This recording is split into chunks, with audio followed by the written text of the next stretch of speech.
everybody, and welcome to Allegory Story. My name is Tegan Aline. My name is Melanie Nevis. And today we are doing our part 2 episode of the Goddesses of Witches.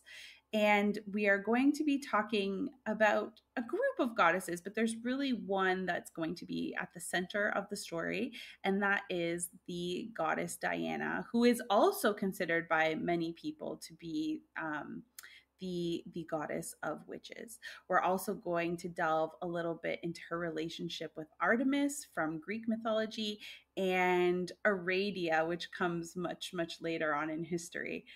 So let's get started. So I want to take you back, way back, thousands of years ago, 2,345 years to be exact, to the Mediterranean. So when we're talking about the Mediterranean, we're talking about the Mediterranean Sea and kind of everything that is surrounding the Mediterranean Sea on land. So we have many parts of Europe. We have parts of like what is now part of the Middle East. We have parts of Africa. All of that is kind of encompassed in that. And I want to, before we get into talking about Diana, kind of build the scene for where we are. So we're in this Mediterranean area. A lot of it's going to actually focus around what we know of today as Italy. And we're in the Hellenistic period. And this is something that kind of I had just discovered in doing this research, what the Hellenistic era was. Do you know a little bit about that at all? Yeah. Okay. So for the record, the Hellenistic period is like the later dovetail of leading out of the kind of Greek era mythologies and customs, leading into when the Roman Empire kind of begins to come in and take over. So there is still a lot of connection to the ideas of the Greek classical mythology, the Greek classical pantheon of the Olympians, yes, of the Olympians and that idea. But at the same point, Rome is becoming developed, and it's building its, everybody's been famously talking about the Roman Empire on social media and how many of their husbands think about the Roman Empire on any given day. Well, this is like at the Roman Empire was established already, but this is when it's really starting to unfold, and it's kind of like that transition period, which is very interesting. Yeah, so we're just talking about that. Really in terms of people, if people like think more about if you link people to it, you're looking at the time between the death of Alexander the Great and the rise of Augustus in Rome, basically. Yeah, so we're looking about an approximately 300-year period, I think it was, between Alexander the Great dying in 323 BC into the death of Cleopatra VII, which is the Cleopatra we all know, in 30 BC.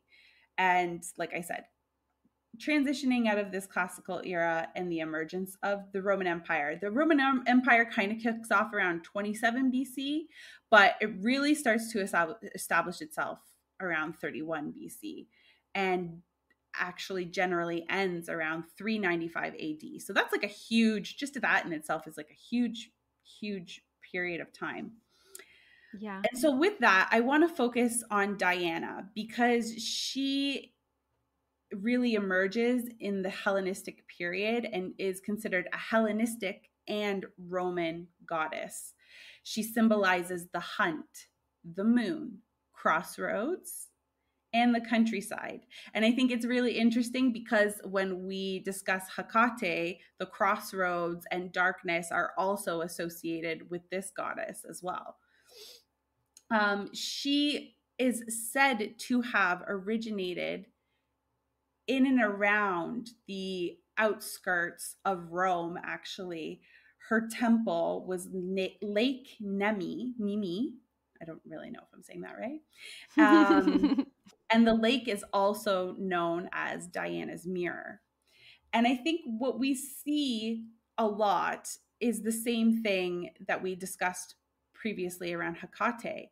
She is actually maybe not specifically Diana, but when we're looking in terms of the Bronze Age, there are a lot of different smaller tribes and communities Mm-hmm. that have their own specific deities, and many of them often have something that they pray to that is connected to the forest, because before agriculture, people were hunting and gathering, and they had some type of person or thing or idea entity that they wanted to pray to in order for things to go successfully for them when they were foraging for food, and being out in the forest. And this ends up accumulating into Diana. Yeah, because I was going to say, like, you know, Romans kind of came in and changed the names of a bunch of Greek gods and goddesses, but I thought that Artemis was Diana. Well, that's kind of what I was getting to next, Okay. actually, because what I was going to say is that a majority of what we know about Diana is exactly that. It's absorbed mythology from the Greek pantheon and from Artemis. So Artemis is also considered the god of the moon, goddess of the moon, the goddess of the hunt. And what happens is that as the times shift out of the Hellenistic period into the Roman period, they find ways, just like we've talked about before, to merge the ideas of the surrounding peasant countryside people and the ideas from the Greek pantheon into something that is going to be comfortable for everybody, that kind of fits the mold of what these people already believed.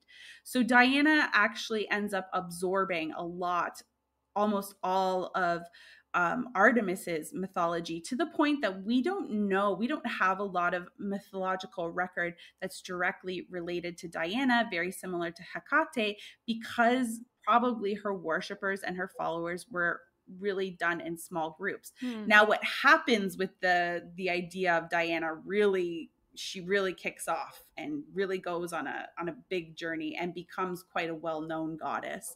But ultimately, the original idea of who Diana would have been, she obviously wouldn't have used that name, and most likely she wasn't necessarily one single person. It was a bunch of different deities that represented the woods and nature.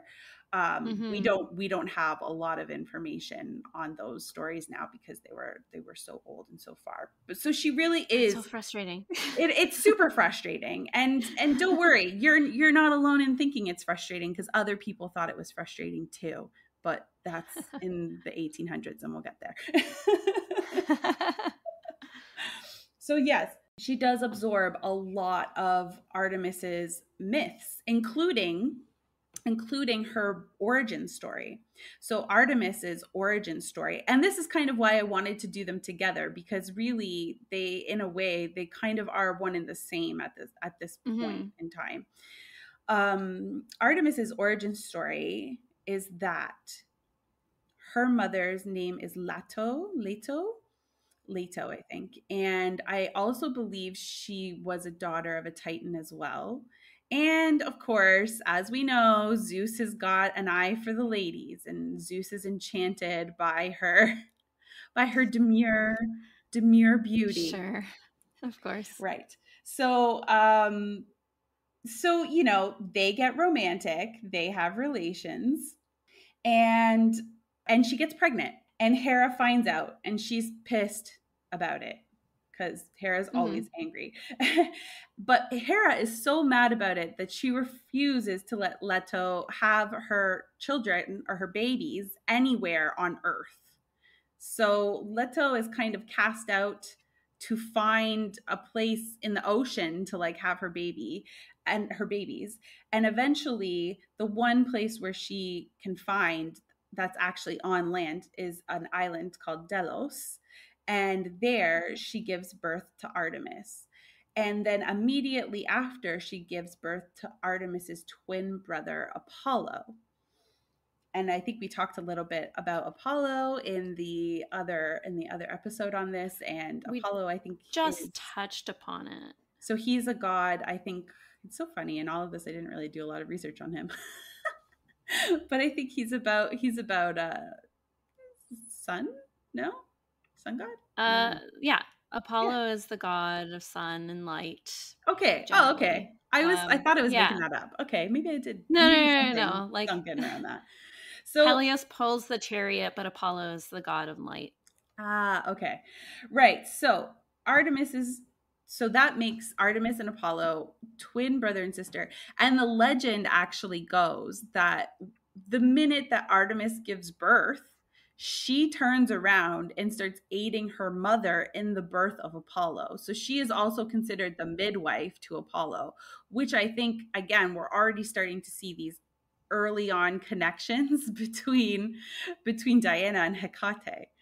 Mm-hmm. Also, Artemis and Hecate. Hmm. Some of the research I was reading said that Hecate is actually Artemis's cousin, and Artemis is very much a soul female person, like deity. She wants to be alone. She wants to be in the woods. She doesn't like people. She likes animals. She likes nature.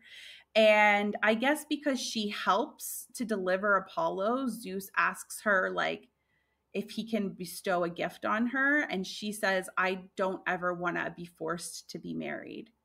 And Mm-hmm. so, thus, in the Greek mythology, Artemis becomes um, a virgin goddess, the goddess Right. of the hunt, the goddess of the woods. The virgin element is heavily noted in the Greek stories. When we get into Diana, it's less of a point of contention. But the idea is still the same, that Diana lives in the forest and she's very disassociated from the society around her. She wants to be with the animals. She wants to be with nature. She doesn't like messing with people. Fair. I completely understand that, honestly.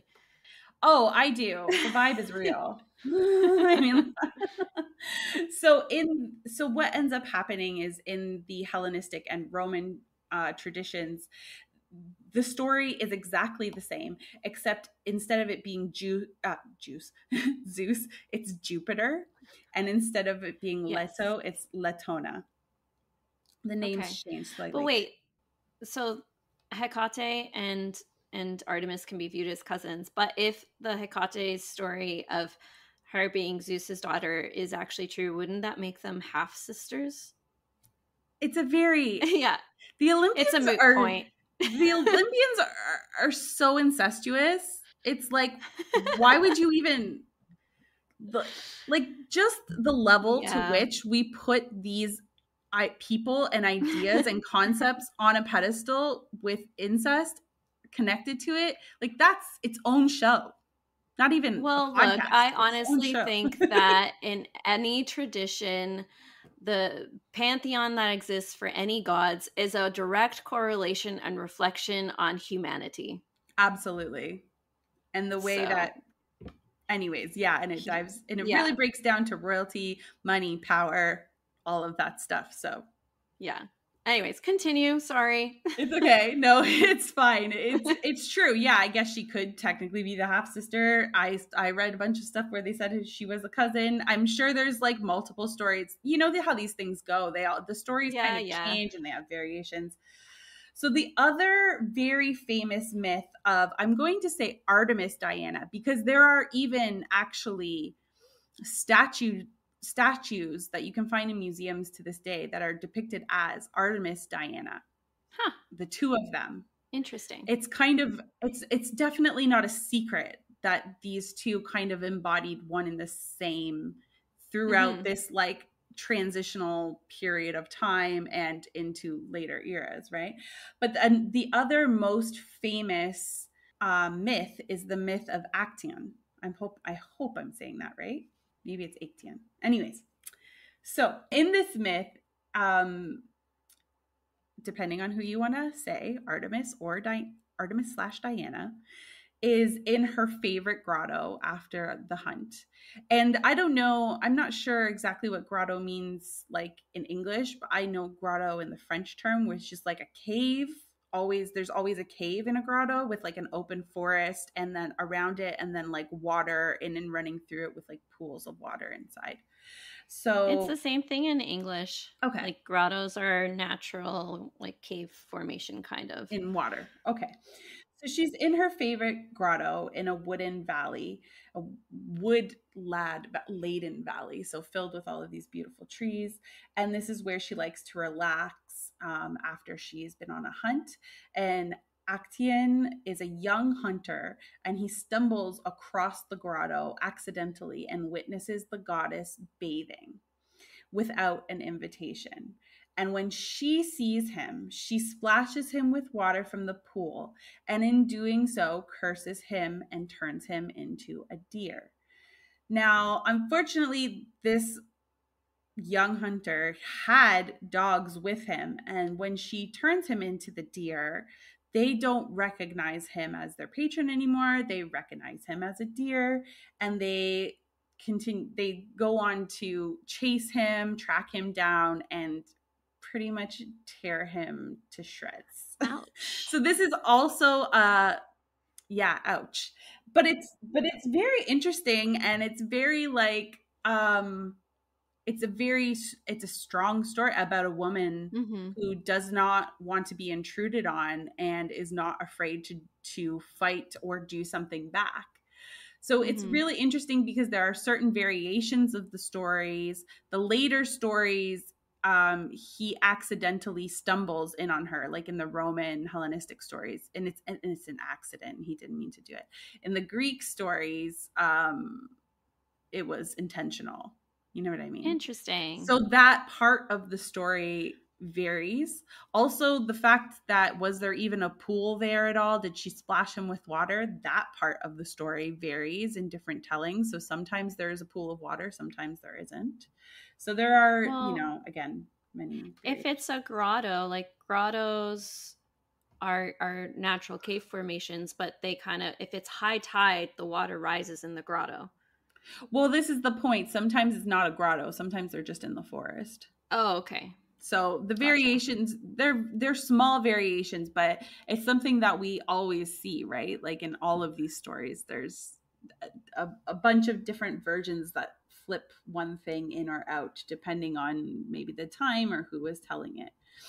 I mean, Yeah. I think the fact that in the Greek version it was an intentional creep, and in the Roman version it changed all of a sudden to accidental is quite telling of It's quite interesting. uh, Yeah. yeah, it's quite telling of all of a sudden a woman, lashing out and acting with her emotions without being given reason because it was just an accident. Mm-hmm. Oh, yeah. And That's it a good kind of point. gives rise to that. Mm-hmm. Whereas, in the Greek story, it was an intentional creeping. And therefore the punishment, whether or not it's just, um, it was warranted in Mm-hmm. some degree, you can argue, Yeah. So when we look at it, we can see that there is kind of these two deities that have kind of combined and merged. And the stories that we know about Diana are the same stories that we know about Artemis. But when it comes to Diana herself, she's kind of the name, at least, that proceeds forward, that moves forward with everything as time and history evolves. And she actually is a combination of Artemis, but also Diana of the Wood, who is Mm-hmm. this figure that is more related to the communities that would have been in and around Italy, in and around North Italy. I think they have like records kind of all over European Mediterranean of a form of goddess of this type. You know what I mean?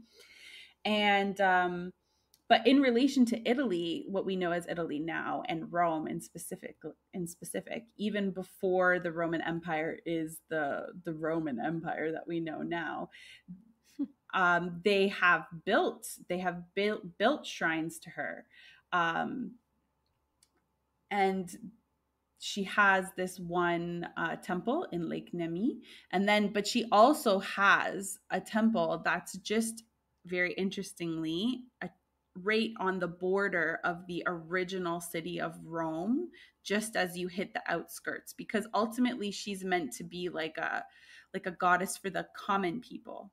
And Mm-hmm. this idea of her being a goddess for the common people plays a huge focal point in the lore that is developed about her, even in the modern times coming up. Interesting. Okay. So there are accounts through the Iberian Peninsula, southern France, and southern Belgium, which is quite interesting, related to Diana throughout history, though they were most likely local deities conflated with Diana. So southern France and southern Belgium, but not northern France? Yeah, it's interesting, Huh. and they don't. There's possible. I would if okay. So southern Belgium and northern France used to be its own area called Flanders. Right. So there could be a couple things happening there. Like I'm speculating at this point because I don't really know for sure, but that Mm-hmm. could include part of northern France. They Okay. could have had they could have had something just directly related to like the people of Flanders. It's hard to say, but it's interesting that it's up there, down here, and in the middle is all maybe something else. Yeah, that's Yeah, intriguing. yeah. So what is really interesting, like I've said before, is that somehow Diana manages to survive and is still worshipped in the early stages of the Christian period. So she survives all the way. She kind of merges with Artemis. She survives in the form of Artemis in a lot of ways throughout the like Hellenistic Roman period, but now she's called Diana. And it's funny because in the Hecate podcast, you had mentioned something about the dark moon, and then they would Yes. count their moon by seeing this first sliver of Yeah. the bright moon. Well, that's her symbol is the crescent moon. So you, and same with Artemis. So you'll always see Artemis or Diana depicted with that crescent moon like on their head. You'll also usually see them with an arrow because of the hunting element, with dogs Mm-hmm. because of that myth about her turning that guy into a deer. You also see her with a Right. deer. She has a lot of different symbols that kind of represent the two of them together. But anyways, she survives and she manages to be continued to be worshipped even into the Middle Ages in and around the 6th century ish and into the 13th century, which is really interesting. And she somehow throughout Christian time, because at this point the Christianity moves in, they're trying to get rid of all of this like polytheistic ideas. So she ends up reverting back into the communities, into becoming like a local deity again, like a local Mm. goddess to the people again. And that idea of her being connected directly to that comes through more. And I think it's quite interesting because ultimately I feel like Diana actually represents nature, and she's kind of Artemis and Diana are kind of a representation of Mother Nature in a sense. And I think that's part of the Mm-hmm. reason why, even when people are saying don't believe in any of that stuff, there are still communities that are rural living out in nature that they just absolutely couldn't see the world without her or without that idea. Right. You know what I Right. mean? Yeah, that makes perfect sense. So things start to get interesting, of course, because now Christianity is taking over. And this part is going to be a bit tricky for me to explain, but it's so freaking cool that I had to include it because this is at the beginning. Like Diana is so deeply intrinsically connected to the roots of witches and the negative connotation of witches, because Mm-hmm. what happened was the church you know, it's spreading. They're evangelicizing all of these Mediterranean countries. They're in France, they're in Germany, they're all around, and they all pick up stories about some kind of goddess. Either it's Diana or it's something like Diana. They might have just been considering it like the same thing, even if it was a different thing, but a woodland goddess, basically. Right. And it's very tricky when you're taking over a society. It's always the rural areas that tend to hold on to these ideas longer because their families have been there forever. These are part of their folk practices, right? So Yeah. all of a sudden, the people in the churches, the priests, all of a sudden, in and around the 6th century, we start to see a lot of notes, a lot of letters being written about groups of women who go out at night in a procession, and they go out. Yeah. They go out in a procession of spirits. And I have to read this right off the paper. I hope I saved it because it was really, really, I didn't save it. Okay, let me see if I can recall what I read about that because it was really interesting. So the idea was that these women, they would go out at night and they would dance and they would frolic, and then they would go into people's houses and eat all of their food and drink. But somehow all of the food and drink would be back again after they had the food and drink. So that sounds awesome. Yeah, it would be restored.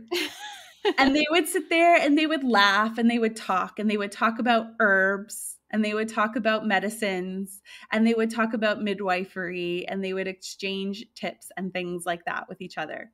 And so this began to, the church started naming this the Society of Diana. And this is at the point, and you may have heard of that concept before, the Society of Diana. This is the idea of the Society of Diana. It's this secret group of women who go out at night and do these things, which are supposed to sound really dark and mischievous. But really, to me, I was like, it sounds like they're incredible house guests. That sounds great. Yeah. But it is this Society of Diana that they kind of build on it. They even go so far as to connect her to the mother of Salome from the Bible. So in the Bible, yeah. So I wrote her name down. Let's see if I can find it at some point. You know what's interesting, as you were talking about these women? Mm-hmm. I just heard, who's the author of Caliban and the Witch again? Silvia Federici. That's it. Silvia Federici.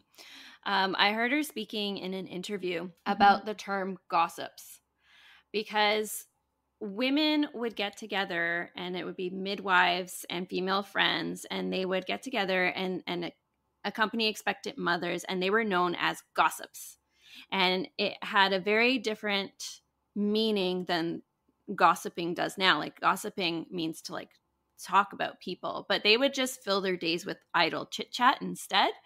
And she was talking about how in the story of Noah's Ark, yeah, when they hang out, she was talking we talk, but not necessarily about people. Like, no, and we don't like gossip about people and stuff. So it's taken on a different word. But she was saying that in the story of Noah's Ark, Noah got all of the stuff together and then went to go find his wife and was like, "Hey, we need to leave." And she was like, "Well, my gossips need to come with me."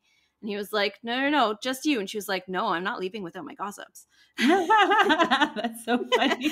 And I kind of love that. And I feel like, yeah, I kind of love that, because it was just a term for friends and friendship. And for some reason you were explaining this, like this group of these followers of Diana, of these women that just got together and would eat and chat, and they were gossips. And for some reason that just flew into my head, and I kind of love it. Yeah, I think it's very connected into this idea. And I mean, to take it a step further, women can spend a whole day just talking with each other about stuff. It's not necessarily about people. It's just about stuff. Like, we can do that. And I think that's a major way that women share, they bond, and they create connections. And I think that historically maybe seemed quite dangerous to a lot of people, especially people who are trying to isolate and individualize. You know what I mean? Mm-hmm. So at some point, the church decides to name the women doing this stuff the Society of Diana. And they go as far as connecting this to the stories of Herodias, which Herodias is the mother of Princess Salome. And Princess Salome is the one in the Bible who is demanding John the Baptist's head on a platter Mm-hmm. in the New Right. Testament. Yeah. So Princess Salome and her mother are both depicted in the Bible as hedonistic, dark women. And they start to connect. And you can see even in the name Herodias, there's the DIAS at the end, which is not so far off from Mm-hmm. Diana. They find Mm-hmm. ways to connect these stories together. And this is essentially where these old school witch stories of witches going out and frolicking and like, you know, enacting sexual rituals with the devil, this is like where that the origin Where it of those stories starts. come from. And so that's why I think Mm. that element of it is very, very interesting, because in our first episodes, we talked about this idea of the dark, scary witch versus what many of us feel like what a witch is. Mm-hmm. And it's very interesting because we talked about the reclamation of those things and reclaiming these things one in the same. And it's interesting to see where those pictures got painted in the first place, and like who Mm-hmm. painted them and what we've done with them since. Yeah. It's kind of like, Oh, wow, that's so cool. I can't believe that, you know? So that's kind of where that starts. And I know that we will have another season where we get really, where we do a deep dive into the witch trials. But this is kind of enough of the idea where that starts and where those deep, dark stories about witches start to emerge. And it's important to make at least a side note in this to say that, all of these concepts of what a witch was, like working with the devil and doing these curses and spells and stuff, these are all concepts that are created by witch hunters in the medieval era. Mm-hmm. And they're all, again, written into books. And therefore, this whole negative spin, which is honestly, today we would look at it as a PR spin. This whole negative spin on what witches are kind of comes out of all of that. Mm-hmm. So then we're going to jump ahead quite a lot, because when I was looking up goddess witches, one of the first ones that came up for me was actually, and I think it was just because it was alphabetical order, but one of the first ones that came up was Aradia. And I was like, I've heard of her, but I don't really know. Me And neither. she's also considered the queen of the witches, and she's also considered the messiah of the witches. Oh. Just using the term messiah is very strange. Yes, I was going to say. Yeah. Intriguing. Okay. So I'm like, okay, let's see where this takes us. So I start to fall down the Aradia rabbit hole, and it's an interesting one.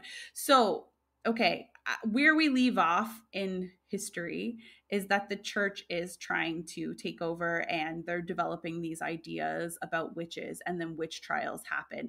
And people after this point, for very many years through all of the Middle Ages, as things progress and change, are kind of laying low on the witchcraft front. Like if Mm-hmm. they have folk practices, it's not talked about. And this is definitely the time where those kind of practices are secret and hidden, and maybe not even practiced just for the sake of safety. And then we get into the 1800s. And this is actually where things start to shift. Now we're really, really jumping ahead, and the main power at that point is Britain, is the United Kingdom. Yeah. Right. And I'm sure, like, we actually also see many stories around the French courts of Versailles from the 16th, 17th century, messing around with witchcraft and things like that. So let's say that somehow, in and amongst all of this, things start to shift. In medieval society, there's always a difference between folkloric magic and hierarchical magic, which is more related to astrology and more related to people that were more learned, so people that could read and write and things like that. A lot of that magic actually came out of the church, but that's another conversation for another time. We know that rich people love to mess with magic because they want to find ways to be more powerful and more rich. So there are traces of it throughout society and history, but when it really starts to reemerge again is in and around the 18th century, and then mostly at the end of the 18th century into the 19th century. And just when you start to think of the stories of witches, it's kind of like, you know, there's that whole precursor period with colonization and the Salem witch trials and all that stuff. So things are starting to build up. And there is like a really bizarre phenomenon that happens with like higher classes of people in the late 1800s to the 1920s, where they have this revival where they're very, very interested in magic. They're very interested in Egyptology. And maybe some of that comes from the ability to be traveling around and seeing all of these places and getting like interested in the mysticism. So within all of this brings us to Aradia, the Gospel of the Witches, which is written in 1899 by a man named Charles Godfrey Leland. And he is a Princeton graduate born in Philadelphia in the United States of America. And I wish people could see your face right now, because you're like, wait, what? This was so mystical. And then like this dude from Philadelphia shows up. Like, yeah, it just doesn't track. It doesn't track. I felt the exact same way. I was like, what? I am very confused and befuddled. Yeah, you should be. I don't understand. I was too. So this guy is actually, he's a humorist. It gets worse before it gets better. Trust me. He's a humorist, and he becomes most famous for writing like a comic strip that goes into the newspapers. And with that, a little bit of notoriety and money, he starts to travel, and he becomes like a folklorist. So he's honestly, in a way, not dissimilar to us, where he's very, very interested in folklore and the cultures and like the secret things underneath the surface in places far away and interesting. You know what I mean? So he starts traveling around, and it's in this time he finds himself in northern Italy, where he meets a woman who is a fortune teller. And she agrees to be his, kind of like his, an informant witch.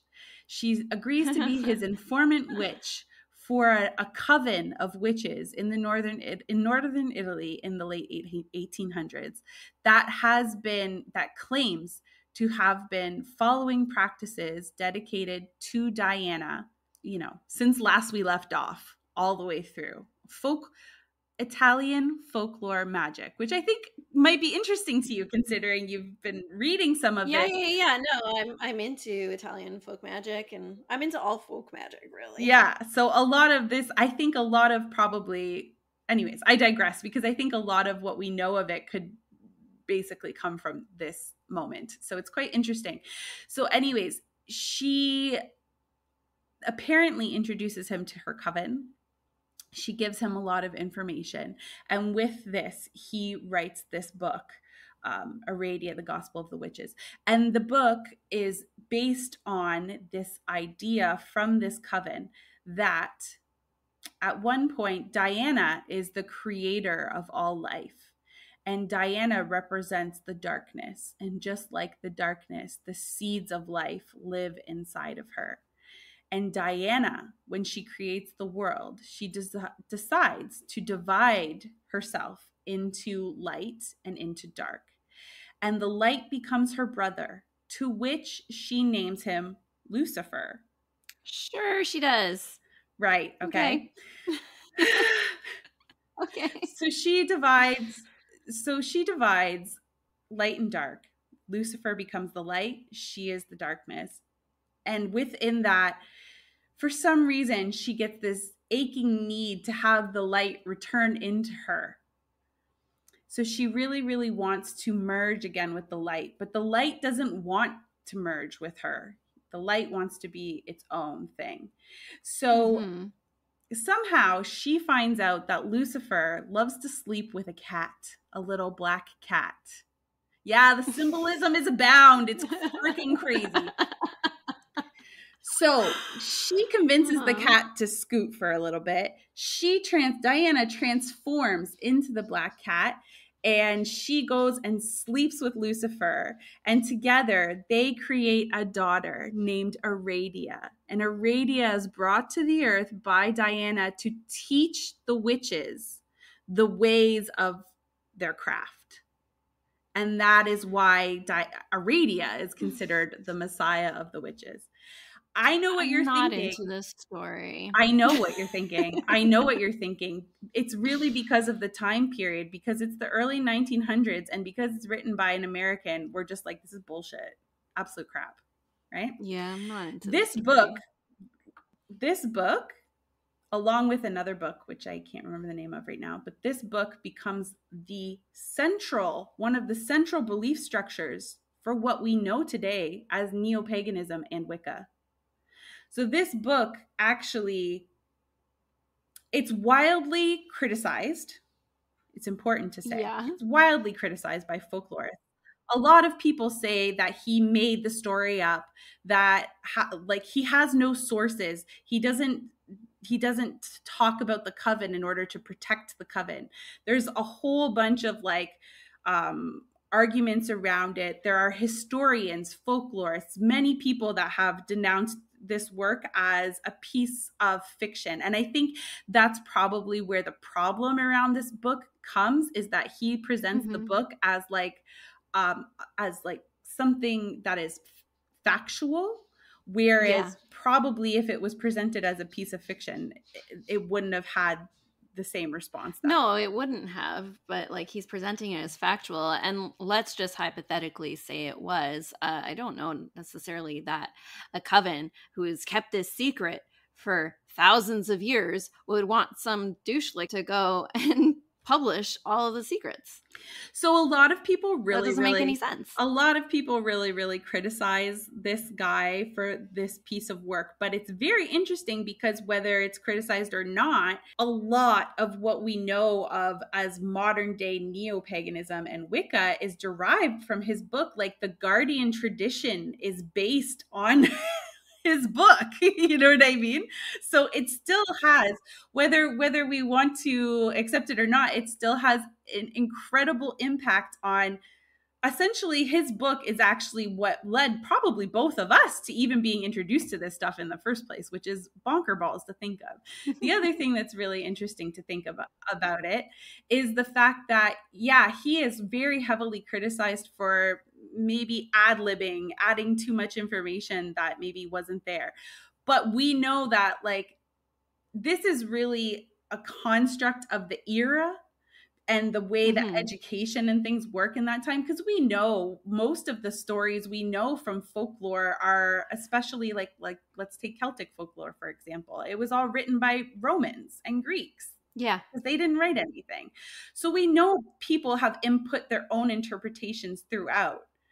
But in this context, in that time period, it becomes something to be very harshly criticized. And I'm not judging it either which way. I just think that all of that is very like something. It's just so convoluted. It doesn't quite make any sense. And I'm curious enough now, though, that I do want to read it. And I'm going to read it. I'm going to read it because it doesn't quite make sense. It doesn't quite make sense because Lucifer is who she divides. First of all, the story sounds biblical. It sounds like a Christian story. Second of all, there's Abrahamic inverted into, like added into it with the concept of Lucifer, which we know is like a Catholic idea, comes from Hebrew, comes from other stuff, like completely. So it doesn't fully jive. Like right away when I read the story, I was like, wait, what's he doing here? Yeah, it just. And then with the element of the cat, that sounds like a very old school Greek thing. Like like Zeus turned into animals all the time to sleep with people. Yeah. You know what I mean? Yeah, I mean, So, lots of gods turn into animals all the time, but Zeus specifically did it to sleep with people. Sure. so on one hand, I understand why it seems like ridiculous, but at the other hand, you can see the traces of time based on what we've talked about already in this podcast. You can see traces of time through that story. So listen, I don't know if it's true or not. I'm happy to let society decide, but I just thought it was very interesting because for a very long time in the early 1900s and the early neo-paganism Wicca movement, Aradia was considered the queen of the witches. She was considered a high deity, and even people like Scott Cunningham were focusing on her. And it wasn't until more of this kind of got explored that they kind of reverted back to Diana. So ultimately today, if you follow this kind of like if we look at what we talked about in the second or third episode about witchcraft and the fact that you don't necessarily have to have a deity to have a craft. And if you follow a religious group or a religious pantheon, that kind of falls under the Wicca umbrella. If you look at everything from that perspective, Diana then becomes quite a big figure. It's almost like she's the most well-known deity in terms of praying to witches. Aradia is this mysterious daughter. Was she real? Was she not? We don't know. And then we have Hecate who comes in, who is like on this fringe of society. Ultimately, they all represent a fringe of society in a different way. And they do. Really, really neat, I think. So I don't think it necessarily matters which one you believe or who you follow or whatever. But I just think it's really fascinating. That story, the journey is wild. Yeah. You know what? We should also do a deep dive on Lucifer at some point. Yeah. And just general like demons and Satan like characters from different traditions, Well, because again, I think a lot of us, what we understand a demon to be is really centered on a Christian ideal. And the minute you start looking outside of that, you see that the whole it's just like hell. The whole concept of hell and the whole concept of an underworld can be a different thing from what we know it as. We're all very informed by Christianity, and we're all very informed by by Britain, you know what I mean? By England, by the United Kingdom. Yeah.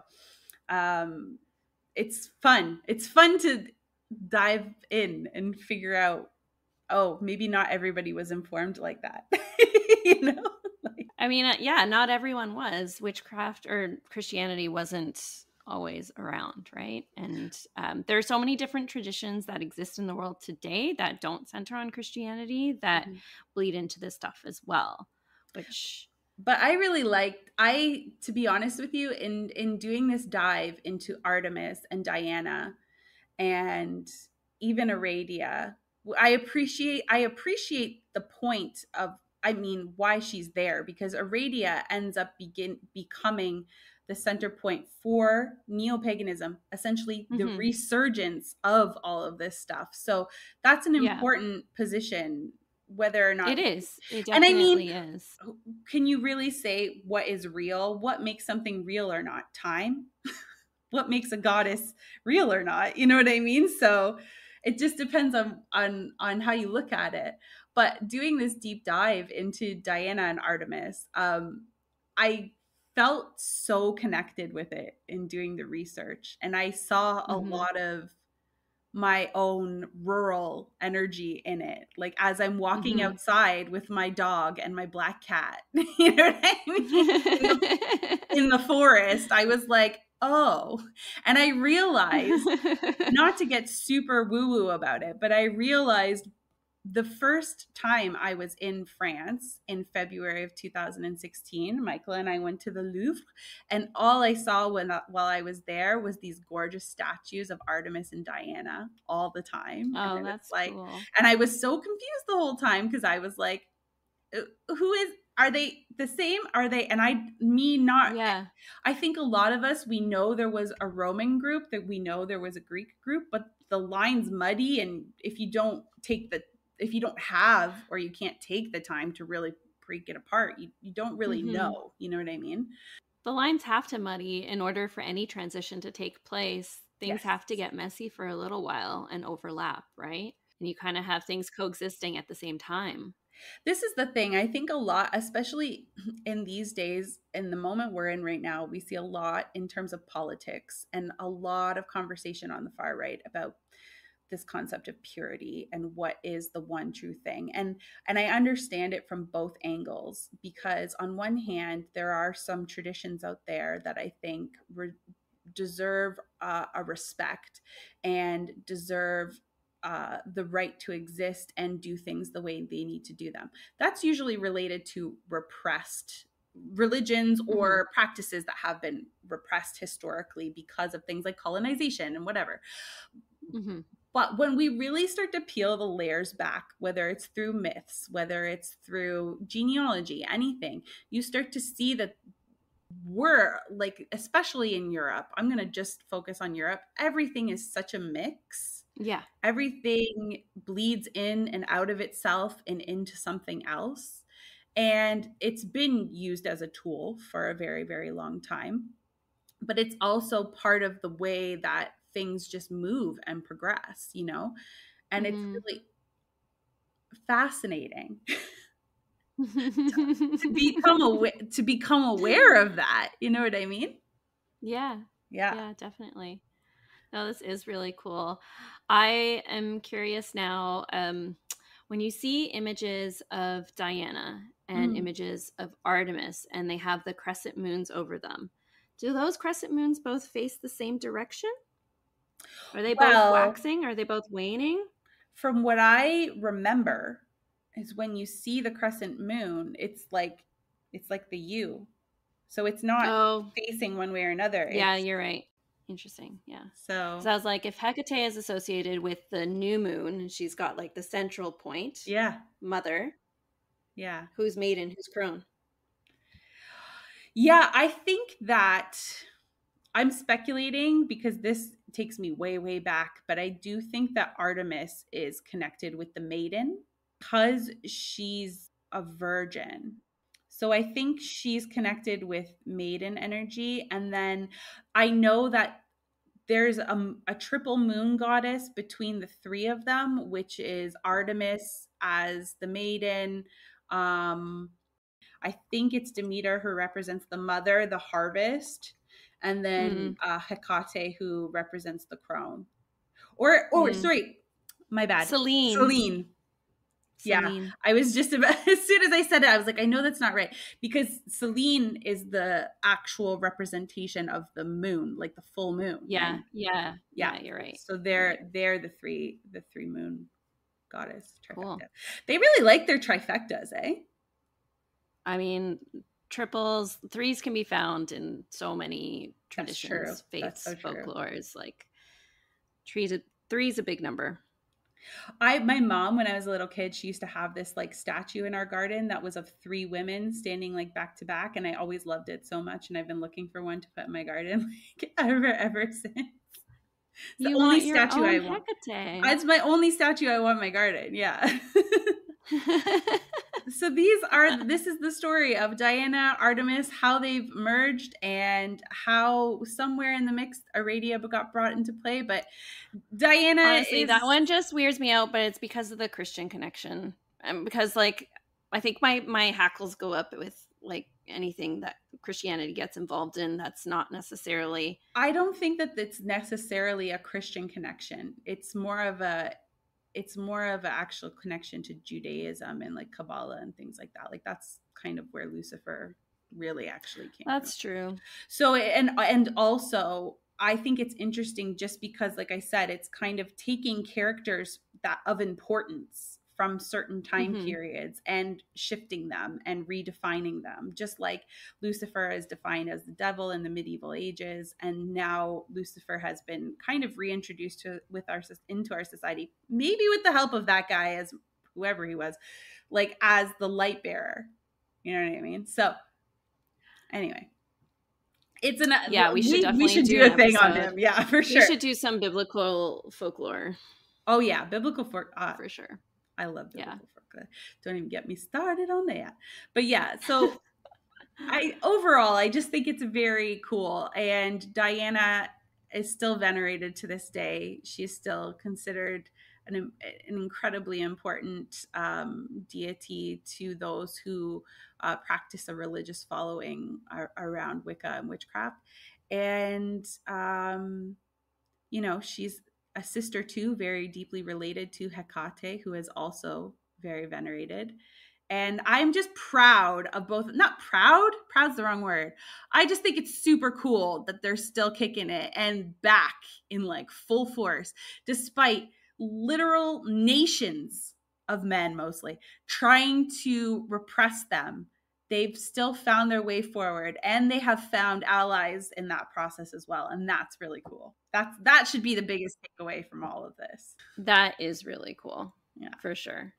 So we hope that you enjoyed this episode of the Allegory Story, and we will see you for the next one. Yeah. Don't forget to like, subscribe, and join us on Instagram at Allegory Story Podcast, or send an email if you want to get in touch.